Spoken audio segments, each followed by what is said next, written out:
Olá pessoal, estamos de volta com o nosso canal Contabilizando Conhecimento, um super canal do YouTube que esclarece as suas dúvidas na área contábil, com os canais parceiros Ensicom e Medeiros e Paganini. Bem, hoje nosso assunto será parcelamento de tributos e sua contabilização. Para tanto, precisamos saber de alguns conceitos. Primeiro, o que é um passivo e como que a gente classifica essas obrigações? Então, vamos passar por vários conceitos de passivo. Passivo faz parte das contas patrimoniais e compreende todas as obrigações da empresa para com terceiros, divididas pela sua natureza e pela sua expressão monetária.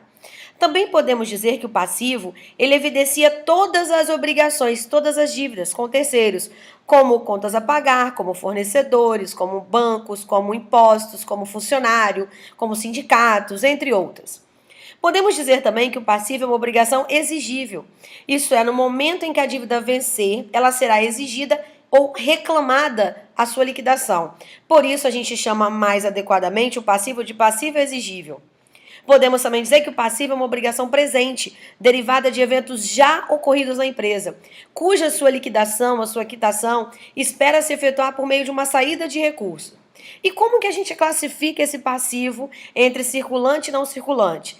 Então, os conceitos estão sendo tirados do livro Contabilidade para Pequenas e Médias Empresas, da editora Campos, de 2014. Bem, são considerados passivos circulantes quando a gente espera liquidar aquela obrigação no ciclo operacional normal da empresa, ou também quando ela for mantida para finalidade de negociação da atividade, também exigida no período de 12 meses após a data das demonstrações contábeis, ou seja, até o final do exercício seguinte, ou ainda não mantiver um direito incondicional de diferir a liquidação do passivo durante 12 meses após a data da divulgação das demonstrações. Todos esses conceitos vinculam a obrigação de forma circulante, ou seja, no curto prazo. Não seguindo essas características, ela vai ser não circulante, ou seja, longo prazo. Apenas precisa ser entendido um dos critérios para a sua classificação. Significa que eu não preciso ter mais de um critério para definir se a obrigação é circulante ou não circulante. Basta atender a quaisquer um destes critérios já mencionados. E quando que a gente reconhece essa obrigação? Bem, o reconhecimento ele será quando essa obrigação ela for real, quando eu tiver certeza que ela existe, quando for provável que eu vou liquidar essa obrigação e, claro, quando eu consigo determinar ou estimar de forma confiável, porque estamos trabalhando com essência sobre a forma, o valor de saída desse recurso. Um item importante é que neste último caso, significa que provavelmente eu vou liquidar essa obrigação, porque ela é existente dentro da empresa. Em relação aos tributos, bem, o tributo ele é uma obrigação, e ele é uma obrigação derivada de uma prestação pecuniária compulsória por estar instituída em lei e cobrada mediante atividade administrativa, e que não, claro, constitua sanção o ato ilícito. Todo tributo no Brasil ele é regulado por uma lei e tem várias características. Nós vamos citar três que estão ligadas à parte contábil: o fato gerador, o vencimento e a base de cálculo. Por quê? Porque o fato gerador determina quando há ocorrência desse tributo. A base de cálculo em cima de quê, né? E claro aí como que eu vou pagar, quando eu vou pagar e quando há incidência dele, que aí vai ser o nosso vencimento. Bem, a provisão desses tributos.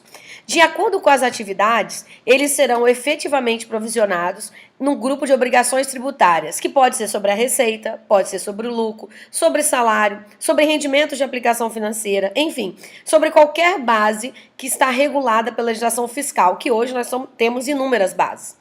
Em caso de inadimplemento dessa obrigação, a empresa tem uma dívida com o governo e uma dívida em atraso, onde a mesma deverá registrar todos os encargos sobre esses tributos não pagos, porque o fato gerador ele já ocorreu e está vencido, essa obrigação está vencida. E na nossa legislação tributária, no momento em que eu não pago um tributo, passa a incidir multa e juros desde a data do vencimento até a data que eu for efetivamente efetuar o pagamento.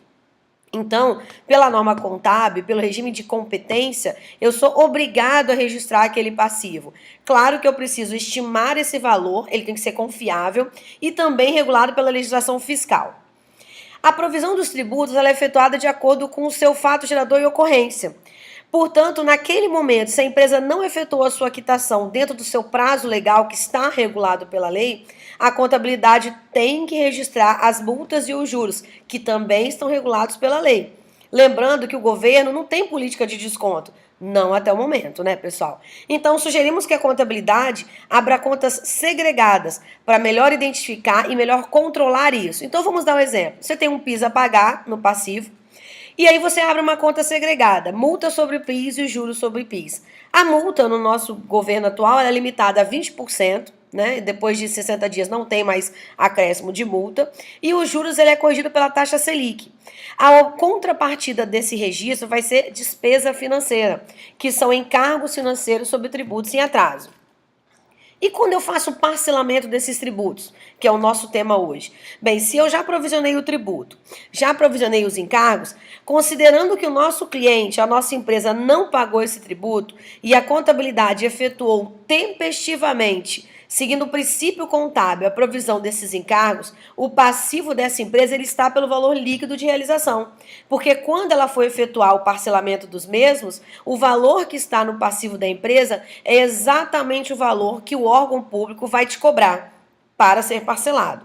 Já as empresas que não efetuam essa contabilização de forma correta, dependendo do prazo que os tributos estão em atraso, a multa e os juros vai impactar de uma única vez no resultado, o que vai prejudicar num determinado exercício os índices de liquidez, endividamento, resultado dessa empresa. Então, é nossa obrigação registrar no momento do fato gerador. Não paguei, já começa a registrar a multa e os juros de acordo com a legislação fiscal.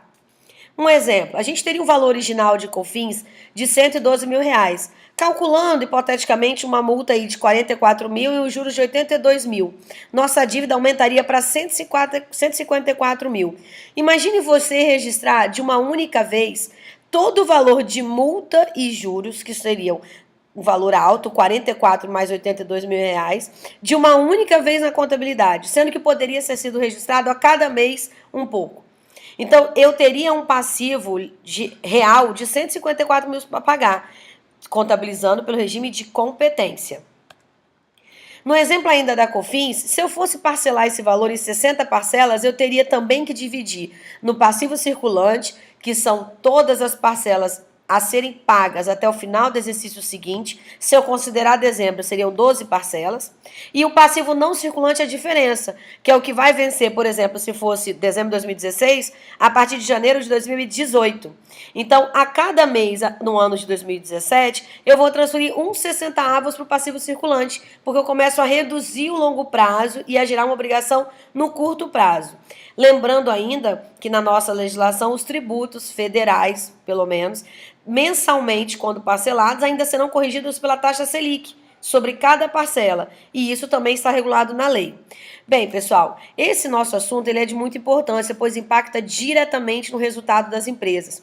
E como sabemos, muitas empresas não contabilizam as multas e os juros sobre os tributos federais, estaduais e municipais que estão com inadimplência perante os órgãos públicos. Na próxima semana, vamos falar sobre a contabilização do leasing mercantil. E claro, se você gostou do nosso assunto de parcelamento de tributos e sua contabilização, deixe um like no nosso vídeo. Se você quer entrar em contato conosco, segue aí nossos canais, e-mail, site, Face, LinkedIn e o próprio canal do YouTube. Muito obrigado, pessoal, e até